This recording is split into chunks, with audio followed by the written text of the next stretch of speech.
আজকে দুনিয়াতে যার মা নাই তারে যে জিজ্ঞাসা করো মা কত রত্ন। সামনে কোরবানির দিন আসতেছে, কত আনন্দের ঈদ চলবে, কোরবানির গোশত পাক হবে। কিন্তু যার মা নাই, ছেলে পাইবে, মেয়ে পাবে, স্ত্রী পাবে, কিন্তু মনের মধ্যে একটা নিঃশ্বাস আসবে। ডানে বামে তাকায় দেখবে একদিকে ছেলে একদিকে মেয়ে, স্ত্রী, অভাব নাই, কিন্তু হঠাৎ করে নিঃশ্বাস ফেলবে, আমার আদরের মাকে তো আমি আজকে পাইলাম না। কত মানুষ মা বাবাকে নিয়ে একত্রে আনন্দ করে, আর আমার মা নাই, আমার বাবাও নাই। যার মা নাই তার দোয়ার দরজা একটা বন্ধ, যার বাবা নাই তো আর দরজা দুটোটা বন্ধ হয়ে যায়। মা হাজেরা কান্না করতেছেন, ইসমাইলও চিল্লাইতেছে, ক্ষুধার তৃষ্ণা সহ্য করা যায় না। বাচ্চাদের খানাও বা কি পরিমাণ, আবার ক্ষুধাও বেশি। মা হাজেরা পানির জন্য সফা পাহাড়ে দৌড় দিলেন, ওখানে গিয়ে দেখে পানি নেই। সূর্যের একটু আলো পড়িয়া বালুগুলো চিকচিক করে, আসলে পানি না। মা হাজেরা আবার ওখান থেকে মারোয়া পাহাড়ে দৌড় দিলেন। এইভাবে মা হাজেরা 7টা চক্কর লাগায় দিলেন। আল্লাহ তাআলা জিব্রাইলের ডাক দিয়া কয়, জিব্রাইল, আমার হাজেরা যেই পাহাড়ে দৌড় দিছে, আমার কাছে হাজেরার দৌড় বড় মজা লাগছে। তুমি সাক্ষী থাকো, দুনিয়াতে যত হাজি আসবে মক্কায় হজ করার জন্য, হাজেরার জায়গায় গিয়া যদি দৌড় না দেয়, আমি কারো হজ কবুল করব না। হাজেরার স্মৃতিচারণে আজ হাজি সাহেবরা ওই বাইতুল্লাহ তাওয়াফ করে সফা মারওয়ায় সাই করে দৌড়ায়। আমার মাওলার কাছে হাজেরার দৌড় বড় মজা লাগছে। মা হাজেরা দৌড়ায় আর কাঁদে, আর ইসমাইলের জন্য চোখের পানি ছাড়ে। হঠাৎ করে শুনে কানকে যেন হাজেরা হাজেরা বলে ডাকতেছে। মা হাজেরা কোথায় যেন আওয়াজ শুনতেছেন, হঠাৎ করে নজর করে দেখে বাইতুল্লাহ, যেখানে এখনো ইজ বরাবর একটা মানুষের সুরতে লোক ডাকতেছে। গিয়া দাঁড়াইয়া বলে, কে তুমি? বলে, আমি আল্লাহর ফেরেশতা জিবরাইল। কি চাও? বলে, আমার সন্তান পানি পায় না, পাগল হয়ে গেলাম। জিবরাইল তার পাখার ডানা দিয়ে এমন আঘাত করছে, ইসমাইলের পায়ের গোড়ার থেকে পানি বের হওয়া শুরু হয়ে গেল। মা হাজেরা বললেন, ঝম ঝম পানি, থাম থাম, থেমে গেল। পাথর দিয়া পানি আটকায় দিলেন। মা হাজেরাও পানি পান করলেন, ইসমাইলও পানি পান করলেন। পান করার পরে পানি ওখানে রয়ে গেল। আজ ওই জমজমের পানি এত বরকতের পানি, হাজার হাজার লাখ কোটি মিলিয়ন ট্রিলিয়ন বিলিয়ন পানির লিটার হাজি সাহেবরা নিয়ে যায়। ওই জমজমের পানি এক ফোঁটা বাড়েও না, কমেও না। মদিনায় পর্যন্ত পাইপ দিয়া নিতে চাইছে, নিতেও পারে নাই। ওরে আল্লাহর বান্দারা, সাহাবায়ে কেরাম নবীকে জিজ্ঞাসা করছিলেন, ইয়া রাসূলুল্লাহ, জমজম পানি কমেও না, বাড়েও না, এর পানির নিচের সম্পর্ক কোথায়? নবী বলেন, জমজম কূপের পানির নিচের সম্পর্ক হাউজে কাউসারের সাথে লাগানো। ওই জমজমের পানি পান করলে পেটের ক্ষুধাও নিবারণ হয়, পিপাসাও নিবারণ হয়। যে কোনো রোগের নিয়ত করিয়া পান করবে, আরে দোয়া পড়বে, আল্লাহুম্মা ইন্না নাসআলুকা ইলমান নাফিআ ওয়া রিজকান ওয়াসিআ ওয়া শিফাআন মিন কুল্লি দা। জমজম কূপের পানির মাধ্যমে আল্লাহ কঠিন কঠিন রোগ থেকেও চিরমুক্তি দান করবেন। পানি পান করলেন, পানি ওখানে থাকলো। আজও পর্যন্ত সেই ইসমাইলের পায়ের গোড়ালির পানি, মা হাজেরার বরকতের পানি, জিব্রাইলের মাধ্যমে আল্লাহ দিলেন, আজও আছে। ওই জমজম কূপের পানি বড় স্বাদের পানি, নির্ভেজাল পানি। এরে আম্মা জানের স্মৃতিচারণে ওই পানি আর সারা দুনিয়ার মানুষ পান করে। আল্লাহ পাক রব্বুল আলামিনের বরকত, ওখানে খানার ব্যবস্থা হয়ে গেল, মানুষের ব্যবস্থা হয়ে গেল। ইসমাইল বড় হতে হতে যখন 14 বছর হয়ে গেল, ইব্রাহিমের আল্লাহ স্বপ্ন দেখায়, তোমার কলিজার আপনকে তুমি কোরবান দাও। ইব্রাহিম নবী 100 উট কোরবানি দিলেন। এভাবে 3 দিন পর্যন্ত স্বপ্ন দেখার পরে দেখে না, হয় না। ইব্রাহিম নবী বুঝতে পেরেছেন, আমার ইসমাইলের ছাড়া আর আমার প্রিয় কেউ নাই। তাকেই জবাই করার জন্য আল্লাহ বলছেন। এবার রেডি হয়ে গেলেন, একটা ছুরি রশি নিয়ে রওনা, ইসমাইলকে নিয়ে জবাই করবে। ইসমাইলের এলাকায় এসে দেখে আগে তো কিছুই ছিল না, এখন মানুষ, বাড়িঘর, ফসলের অভাব নাই। ইসমাইলের ঘরটা পর্যন্ত বোঝা যায় না কোথায়। লোকেরে জিজ্ঞাসা করার পরে ঘরের দরজায় গিয়া ইব্রাহিম নবী সালাম দিয়া কয়, হাজেরা, ইব্রাহিম, বহুদিনের বিরহের বেদনা আমার ইসমাইল কোথায়? বলে মাঠে সন্তানদের সাথে খেলাধুলা করে। ইব্রাহিম নবী খুঁজিয়া ইসমাইলের ডাইকা কয়, বাবা ইসমাইল, আমার বুকে আয়। ইসমাইল আসতে চায় না, চিনতে পারে না ইনি আমার বাবা। ইব্রাহিমকে, আমি তোর বাবা ইব্রাহিম। দইরা যখন ঘরের মধ্যে নিল, কান্নাকাটি শুরু হয়ে গেল। ইব্রাহিম নবী বলে, দেরি করা যাবে না, মালিকের দাওয়াতে যাব, ইসমাইলের গোসল করাইয়া নতুন পোশাকে সাজাইয়া দাও। মা হাজেরা ভাবলেন দুনিয়ার কোন বাদশা দাওয়াত দিছে, আসলে যে জবাই করার জন্য আল্লাহ ডাকছে তা বুঝেন নাই। মা হাজেরা মনের মতো গোসল করাইয়া পোশাক পরাইয়া সাজায় যখন বাবার হাতে দিছে, ইসমাইলের নিয়ে বাবা আগে আগে হাঁটতেছে, ইসমাইল পেছনে হাঁটে, সুরিয়ার রশি দেখেও না। যখন মিনা বাজারে হাজী সাহেবরা যেখানে কোরবানি দেয় ওখানে নিয়ে হাজির হওয়ার পর ইব্রাহিম নবী চিন্তা করলেন যে এই ছেলেটারে জবাই করব আল্লাহর হুকুমে, ওর অন্তরের কি হালাত একটু পরীক্ষা করি। ইব্রাহিম নবী সন্তানটাকে বললেন, ইন্নী আরা ফিল মানামি আন্নী আযবাহুকা ফানজুর মাযা তারা।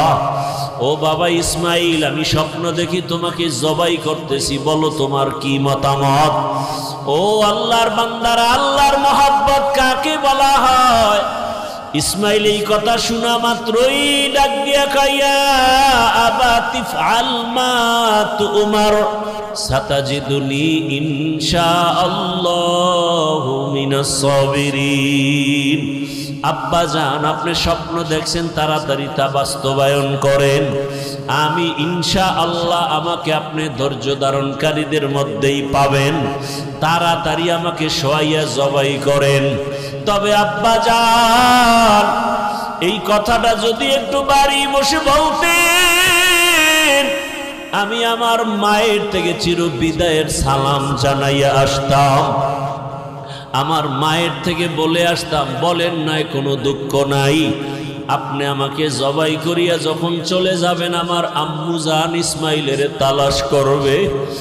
আপনি যদি একা ঢুকেন আমার মা ইসমাইলের না পাইয়া পাগলের মতো হয়ে যাবে।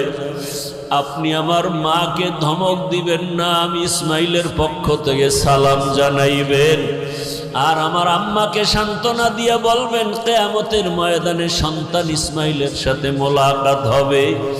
আব্বা জান, আপনি তাড়াতাড়ি আমাকে উপর করে শোয়াইয়া দেন। যদি চিৎভাবে শোয়াইয়া দেন, আপনি জবাই করতে গেলে নজর লাগবে, আপনি মায়ার কারণে জবাই করতে পারবেন না। আব্বা জান, আপনার চোখ দুইটা রুমাল দিয়া ভালো করে বাঁধে, আমার হাতে পায়ে রশি দিয়া ভালো করে বাঁধে। জবাই করার সময় যদি আমার হাতে পায়ের নড়াচড়া আপনার গায়ে লাগে, বেয়াদবি হবে, আল্লাহ বেজার হয়ে যাবে। এমন এক করুণ ইতিহাস যে বাবাকে জবাই করার জন্য, বাবা সন্তানকে জবাই করার জন্য রেডি। আমার মাওলার কুদরতি অন্তরে মায়ার আগুন জ্বলা উঠছে। আল্লাহ ডাক দিয়া কয়, ছুরি আমার ইসমাইলের একটা পশমও যেন ক্ষতি না হয়। ইসমাইল যখন শুয়ে গেল, বাবা ইব্রাহিম ছুরি চালায়, গলা কাটে না, পাথরের উপরে আঘাত করলেন, পাথর দুই টুকরা হয়ে গেল। ইসমাইল উঠা দাঁড়ায় গেল, কি হয়ে গেল বুঝলাম না, আল্লাহ বুঝি বেজার। ইব্রাহিম নবী কয়, না, আবার একবার শুয়া পড়ো ইসমাইল, এইবার আমার হাতে রক্ত না লাগা পর্যন্ত ছুরি চালানো বন্ধ করব না। যখন আবার ইসমাইল শুয়া পড়লো বাবার হাতে জবাই হওয়ার জন্য, আল্লাহ কয়, জিবরাইল যাও যাও, জান্নাত থেকে একটা দুম্বা নিয়ে দৌড়াও, আমার ইসমাইলের রক্ত হাতে না লাগা পর্যন্ত ছুরি চালাইতেই থাকবে। ইসমাইলের ছুরির নিচ থেকে সরাইয়া দুম্বাটা ছুরির নিচে দিয়া দাও। ইসমাইলের এই ছুরির নিচে দুম্বা দেওয়ার জন্য আল্লাহর হুকুমে জিব্রাইল জান্নাত থেকে দুম্বা নিয়ে রওয়ানা। জিব্রাইল ভাবলো আসতে বোধহয় দেরি হবে, এর আগে না জানি ইসমাইল আবার জবাই হইয়া যায়। জিব্রাইল আসমান থেকে জোরে জোরে আল্লাহু আকবারের আওয়াজ দিলেন। ইব্রাহিম নবী উপরে তাকাইলেন, তিনিও আওয়াজ দিলেন। ইসমাইলও আওয়াজ দিলেন আল্লাহু আকবার, লা ইলাহা ইল্লাল্লাহু আল্লাহু আকবার ওয়ালিল্লাহিল হামদ। আল্লাহ পাক রব্বুল আলামিনের কুদরত, দুম্বা জবাই হয়ে গেল, ইসমাইল জবাই হয় নাই। এই কোরবানি আল্লাহ কিয়ামত পর্যন্ত আমাদের উপরে জারি করে দিয়েছেন। নবীজিকে জিজ্ঞাসা করা হয় কোরবানি কি জিনিস? আল্লাহর নবী জবাব দিলেন সুন্নাতা আবিকুম ইব্রাহিম। ইব্রাহিম নবীর এটা তরিকা। কোরবানি দেওয়া মানে পশু জবাই দেওয়া না। আল্লাহ বলেন লা ইয়ানালাল্লাহু লুহুমুহা ওয়ালা দিমাউহা ওয়ালাকিন ইয়ানালুহুত তাকওয়া মিনকুম। ও বান্দা, তোমার তাকওয়া আল্লাহর কাছে পৌঁছবে, তোমার পশুর রক্ত গোশত আল্লাহর কাছে পৌঁছবে না। কোরবানি দেওয়ার মানে আল্লাহর মোহাব্বত, আল্লাহর কাছে কোরবানি দেওয়া। আমার জান, আমার মাল, আমার সব কিছু আল্লাহর পথে কোরবানি দেওয়া। আমি রোজা রাখি, নামাজ পড়ি, যা কিছু করি, সময়ের কোরবানি, নামাজের কোরবানি, জানের কোরবানি, মালের কোরবানি আল্লাহর জন্য, কাউকে দেখাবার জন্য কোরবানি না। ও আমার যুবক বাবারা, বৃদ্ধ বাবাজিরা, পর্দার আড়ালের মা বোনেরা, সময়ের কোরবানি, জীবনের আমলের কোরবানি। আর কয়দিন দাড়ি কাটবা, কয়দিন বেপরদায় চলবা, কয়দিন মোবাইলে গুনাহ করবা। জীবনে তো দাড়ি কম কাটো নাই, বেপরদায় কম চলো নাই। এখনো কি তুমি কোরবানির সময় আসছে, আল্লাহর মোহাব্বতের কোরবানি দিয়া দাড়িটা রাখতে পারবা না? তোমার মতো কত যুবক স্কুল কলেজে পড়ে দাড়িওয়ালা, অভাব নাই, তুমি পারো না কেন?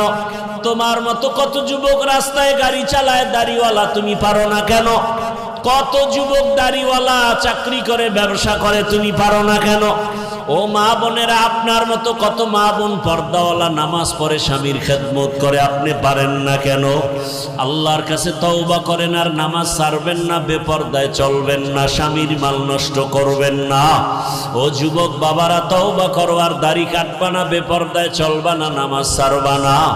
বৃদ্ধ বাবাজিরা, তওবা করেন আল্লাহর মোহাব্বতে আর নামাজ ছাড়বেন না, দাড়ি কাটবেন না। একটা নেককার সন্তানের মা বাবা হইয়া কবরে যাবেন। সন্তান ডাক্তার হবে, নেককার নামাজি ডাক্তার বানায় যান। সন্তানটাকে একজন প্রফেসর বানাবেন, ইঞ্জিনিয়ার বানাবেন, নেককার কোরআন পড়নেওয়ালা নামাজি ইঞ্জিনিয়ার বানায় যান। যদি পেছনের গুনাহ হয়ে থাকে, আল্লাহর কাছে তওবা করেন, হে মালিক, জীবনে দাড়ি কেটে গুনাহ করেছি, চোখের গুনাহ, হাতের গুনাহ, জবানের গুনাহ, অন্তরের গুনাহ, আজকে থেকে তওবা করলাম আর গুনাহ করব না। খাঁটি অন্তরে তওবা করলে জীবনের গুনাহ মাফ হয়ে যাবে। আল্লাহ আমাদের খাঁটি তওবাওয়ালা জীবন দান করেন। জীবনের গুনাহমুক্ত হইয়া যেন চোখে পানি নিয়ে কবরে যাওয়ার তৌফিক দান করেন, আমিন।